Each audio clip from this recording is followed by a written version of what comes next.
Welcome back everyone. Supply and demand. तो आज हम समझाने वाले हैं सप्लाई और डिमांड के बारे में। किस तरह से मार्केट डिमांड जोन से एक इम्पल्सिव मूव के साथ ऊपर की तरफ पुश करता है और किस तरह से मार्केट सप्लाई जोन से नीचे की तरफ पुश करता है। किस तरह से हम सप्लाई एंड डिमांड को ड्रॉ करें, किस तरह से हम सप्लाई एंड डिमांड को फाइंड करें, सप्लाई और डिमांड कहाँ पर वैलिड है, कहाँ पर अनवैलिड है, उन सभी पॉइंट के बारे में हम आज समझाने वाले हैं। सो हमारे साथ बने रहिए। See you after intro and disclaimer.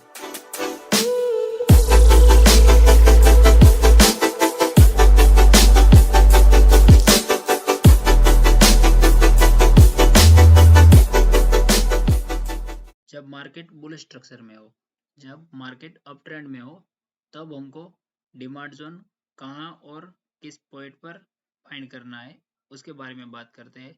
जैसे कि last selling candle before the by, जैसे कि इस वाली कैंडल को यहाँ पर लास्ट सेलिंग हुआ था, उसके बाद मार्केट में यहाँ से बाइंग आया था जिसने इस वाले हाई को ब्रेक करके ऊपर की तरफ पुश किया था। यानी कि ये जो कैंडल लास्ट है, लास्ट जो सेलिंग कैंडल है, उसे हम डिमांड जोन कंसिडर करते हैं। उसके पीछे यहाँ पर लास्ट सेलिंग क्या हुआ था इस वाली कैंडल में, तो इस वाली कैंडल में लास्ट सेलिंग हुआ था, यानी कि ये हमारा डिमांड जोन कंसिडर हुआ। यहाँ पर हम मार्क करें डिमांड जोन को, यहाँ पर हमने मार्क किया और यहाँ से मार्केट में इम्पल्सिव मूव आया, इस वाले स्ट्रक्चर को ब्रेक किया, ऊपर की तरफ मार्केट ने पुश किया और यहाँ से फिर से मार्केट एक पुल बैक लिया और इस वाले डिमांड जोन पर टैप किया और यहाँ से फिर से पुश किया।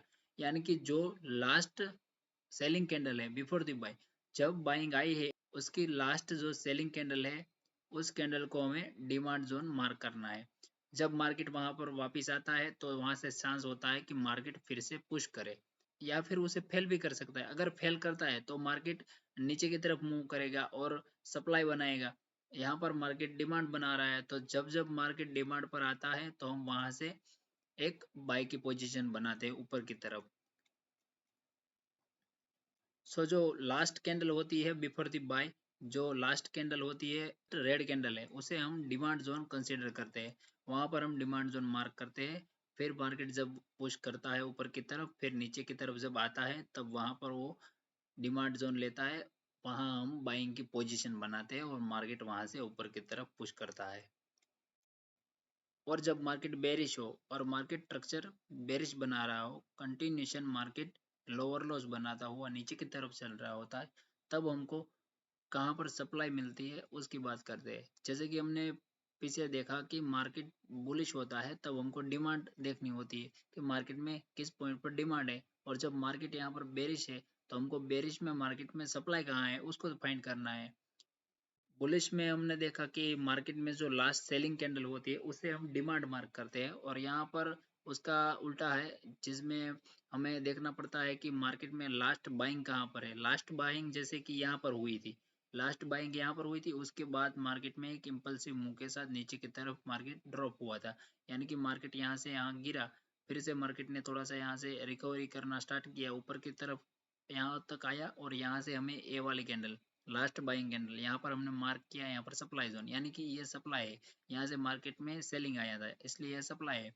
तो ये वाली लास्ट कैंडल मार्क की, मार्केट फिर से यहाँ पर आता है, यहाँ पर मार्केट वेट करता है, यानी कि यहाँ से रिजेक्शन आता है या फिर मार्केट यहाँ पर इसे रिस्पेक्ट करता है। तो यहाँ से हम एक पोजीशन डाउन साइड के सेलिंग पोजीशन बना सकते हैं इस वाले लो तक। फिर मार्केट एक इम्पल्सिव मूव के साथ नीचे की तरफ पुश करता है, फिर से मार्केट यहाँ पर सप्लाई लेता है और नीचे की तरफ पुश करता है। सो मार्केट जब भी सप्लाई लेता है तो नीचे की तरफ पुश करता है, और जब मार्केट डिमांड लेता है तो ऊपर की तरफ पुश करता है। तो हमने देखा कि जब बुलिश मार्केट होता है तो हमको लास्ट सेलिंग कैंडल देखनी है जिसे हमको मार्क करना है कि वो डिमांड है, और जब मार्केट बेरिश होता है तो जो लास्ट बाइंग कैंडल होती है उसे हमें मार्क करना है सप्लाई। सो जब भी मार्केट सप्लाई जोन में आता है, वहां से मार्केट उसे रिस्पेक्ट करता है, तो हम वहां से एक नीचे की तरफ की पोजीशन बना सकते हैं। थोड़ा हम चार्ट में समझते हैं और बैक टेस्टिंग रिजल्ट देखते हैं। बैंक निफ्टी में देखते हैं। जैसे कि मार्केट में यहाँ पर हमको दिख रहा है इस वाले कैंडल में लास्ट सेलिंग हुआ था, उसके बाद मार्केट में एक इम्पल्सिव मूव आया और मार्केट ऊपर की तरफ पुश किया। अब मार्केट यहाँ से नीचे की तरफ आया और इस वाले डिमांड जोन पर टैप हुआ, यहाँ से उसने इस डिमांड जोन को रिस्पेक्ट किया और ऊपर की तरफ निकला। जैसे कि ये वाला जो हमारा हायर हाई पॉइंट है वो हमारा टारगेट पॉइंट होगा, यहाँ से हमारी एंट्री होती है ये वाला टारगेट पॉइंट, तो मार्केट यहाँ से इस वाले कैंडल में ऐसे ब्रेक किया, फिर से मार्केट ने यहाँ पर लास्ट कैंडल बनाई सेलिंग कैंडल, उसके बाद एक इम्पल्सिव मूव आया मार्केट में, यहाँ पर इसने रिस्पेक्ट किया और मार्केट फिर से पुश हुआ। अब हमारे पास ए वाली डिमांड जोन है, फिर से मार्केट इस डिमांड जोन पर आया, मार्केट गैप अप ओपन हुआ, इस वाले हायर हाई को मार्केट ने ब्रेक किया। सो हमारे पास अब ये वाली डिमांड है, मार्केट यहाँ से नीचे की तरफ पुश किया और इस डिमांड जोन के नीचे क्लोज किया, यानी कि जो हमारी डिमांड थी वो फेल हो गई। अब डिमांड फेल होते ही अब हमको क्या देखना पड़ता है कि मार्केट में डिमांड फेल होते ही हमको देखना पड़ता है कि लास्ट बाइंग कैंडल कहाँ बन रही है, क्योंकि अब डिमांड फेल हुई है तो हमको वेट करना होता है कि अब सप्लाई कंट्रोल करे मार्केट को। तो यहाँ से मार्केट नीचे की तरफ गया, इस वाली कैंडल में लास्ट बाइंग हुई थी, तो ये हमारी लास्ट बाइंग कैंडल है, इसलिए ये हमारा सप्लाई का काम करेगी।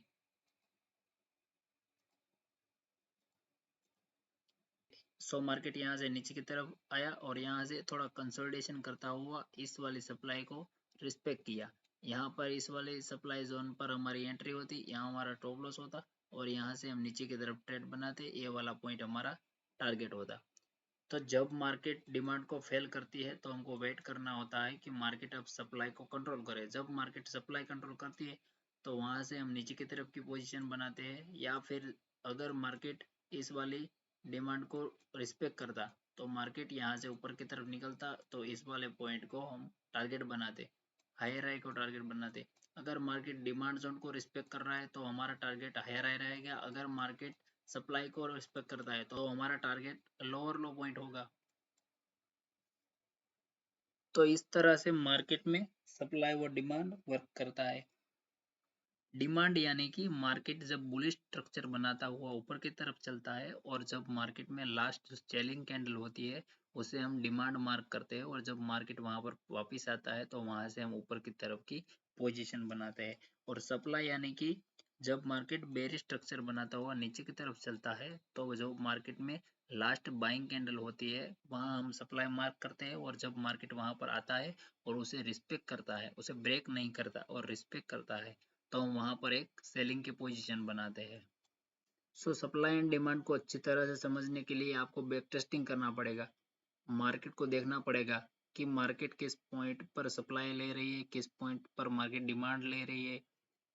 जितना ज़्यादा आप बैक टेस्टिंग करोगे इन पॉइंट के ऊपर उतना ही आपकी ट्रेडिंग स्किल में इम्प्रूवमेंट आएगी। इसके पीछे के वीडियो में हमने मार्केट स्ट्रक्चर को समझाया, इंड्यूसमेंट को समझाया, एफवीजी इनबैलेंस को समझाया, सप्लाई एंड डिमांड को आज समझाया। सो इन सभी पॉइंट को आप कंबाइन करो, इन सभी पॉइंट को कंबाइन करके मार्केट स्ट्रक्चर को फाइंड करो, फिर आपकी जो ट्रेडिंग है उसमें इम्प्रूवमेंट दिखेगी आपको। बैक टेस्टिंग करना बहुत ज़रूरी है, बैक टेस्टिंग करोगे तो ही आपको पता चलेगा कि डिमांड और सप्लाई और ये सब जो चीज़ है वो किस तरह से वर्क करता है, कहाँ पर वर्क करता है, कहाँ पर वर्क नहीं करता है।